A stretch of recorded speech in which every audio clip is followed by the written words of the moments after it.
Hello and welcome back to the Sim Racing channel where nothing is impossible. It's Florian for Sim Racing with Handicap 502. In today's video I want to present you tracks in the USA F1 should race on. Some of you might say we already had 3 races in the US this season, we don't need more. But I'm not talking about more races, but better tracks. In general, I understand that F1 wanted to have more races in the US if you think about how big it is and how much races we have in Europe. Also F1 gets more popular in the US and F1 still wants to get even more popular in such a big market. But I think many of you will agree with me that we don't want these characterless street circuits in Las Vegas and Miami with loose train covers or a fake harbor around the track where it's more about the show of the racetrack than on the racetrack. There are so many amazing racetracks with long history and tradition in the US F1 could race on. Therefore I will present you 4 racetracks in the US I would much prefer to see instead of Miami and Las Vegas. I only chose tracks that most likely should be suitable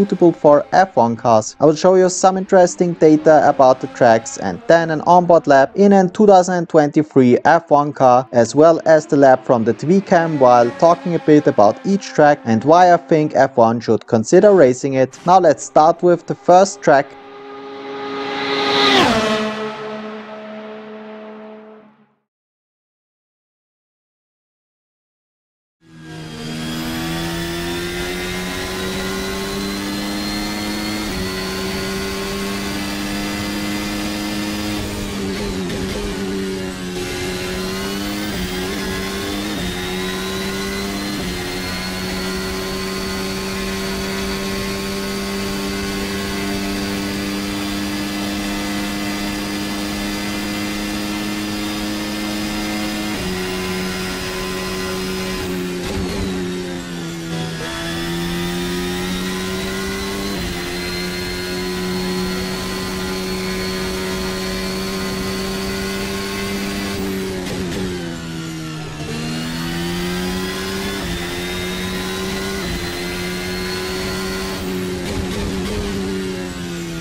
The first track I've chosen is Watkins Glen or simply the Glen, a well-known track with a long history. F1 raced there from 1961 until 1980 and the layout is mostly unchanged since 1971. Currently it's hosting big championships including the IMSA Sports Car Championship and the NASCAR Cup Series. I really like this track as it has a very nice flow, especially in an F1 car. I think the most interesting corners are turn 5 and turn 7. Both have a bit of a banking, but T5 goes downhill whereas T7 goes uphill. The very long flat out section from T1 until the inner loop chicane is a good overtaking opportunity, especially as we would definitely have a DRS zone on the back straight. Then there might be another DRS zone on the start-finish straight or on the boot after turn 7. That should provide a good amount of overtakes. It would also be interesting to see what setups the teams would use. I tried the medium downforce configuration with the lowest rear wing, which gave me plenty of downforce for the fast corners, but compared to the low downforce configuration I lost more or less as much time on the straight as I gained in the corners. So different approaches might be similar fast on one lap, but with different advantages and disadvantages in the race.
The second track, Laguna Seca, is probably one of the best known outside the US, as it is featured in more or less every racing game, and I'm pretty sure that the legendary corkscrew is the best known corner combination in the US. In an F1 car, Laguna Seca is so much fun to drive as it has a very nice flow, but it is still a challenging track with very few tarmac runoff areas. Therefore, in corners like T4 and T6, you really have to be brave to fully attack them, as going slightly wide will most likely make you crash. The braking for the corkscrew is also a big challenge, as the wheels lock up very easily over the crest in turn 7. There might only be one DRS zone right at the start-finish straight, making overtaking a bit tricky, but with the current cars it shouldn't be too bad. And it might be possible to have another DRS zone between turn 4 and 5. With only 3.6 kilometers or 2.2 miles, Laguna Seca is the shortest track I've chosen. It's only 300 meters longer than Monaco and would be the second shortest circuit in the calendar. Still, the lap time isn't the shortest of the tracks I've chosen, but still pretty short with just over a minute. The biggest question we probably all have is if F1 cars could make it through the corkscrew. My guess is that it might just be possible, as IndyCar, for example, is currently racing at Laguna Seca. The current F1 cars run a pretty low ride height. Still, at least in the simulation, the car doesn't bottom out, therefore the floor of the car wouldn't get destroyed over time. Still, the inner wheels are in the air for a short time, but the drivers and the cars might be able to deal with that. Also, that could probably be avoided by not going completely to the inside on the second part of the corkscrew.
The third track we are looking at is Road Atlanta, probably not the most well-known track outside of the US, but from what I've noticed, an extremely popular track among those who do know it. Also, people who are interested in endurance racing will most likely know it, as the biggest event held there since 1998 is a 10-hour race which is part of the IMSA Sports Car Championship and is known as Petit Le Mans. Until 2013, LMP1 cars did race there as well. Therefore, the official lap record is set by a Peugeot 908. Although this track isn't the shortest out of the four, the lap time is, with just under a minute. Despite the lap being short, it brings everything a good circuit needs. Some super fast corners as turn 1 and the famous S's, but also a few slow and medium speed corners, as well as a very long flat out part between turn 7 and 10A, which is basically a straight. This is where the only DRS zone would be. That is a perfect overtaking spot and guarantees for an exciting race. Finding the right setup which gives you enough downforce to go flat through turn 1 but not to lose too much on the long flat out section would also be a good challenge for the teams. This track is amazing fun to drive and therefore would deserve to be in the F1 calendar.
The last track I've chosen is Road America, probably the least known track of these four. It's a high-speed track as Las Vegas, but with way more character, therefore it could replace Las Vegas perfectly. Some say it's the fastest track in the US, and they are most likely right if you're talking about road courses. With just over 6.5 kilometers, respectively 4 miles, it would be the second longest track in the calendar after Spa. I always liked that track very much, no matter which car I was driving, and with the F1 car it wasn't different. We have a very long start-finish straight and two very long flat-out parts, which are basically straights, one from turn 3 up to turn 5 and one from turn 10 up to turn 12. On both of these we could have a DRS zone as well as on the start-finish straight. T11 is easily flat in a F1 car. The carousel is in my opinion the signature corner of the track. With more than 180 degrees it feels like it's a never-ending corner. It would be really interesting to see if a car would be able to go flat through it, despite they would have to use the lowest downforce configuration possible, as the full throttle rate is probably higher than at Monza. The braking for turn 6 is extremely difficult as there's an even bigger crest right before the corner than before the corkscrew, therefore the front wheels lock up super easily. Especially in cars which are found more at the back of the grid, it might be a test of courage to take turn 7 and 13 flat, as there are no tarmac runoff areas, and if they touch the grass, the risk ending up in the wall. The biggest championships Road America is hosting at the moment are the IMSA Sports Car Championship as well as the IndyCar Series.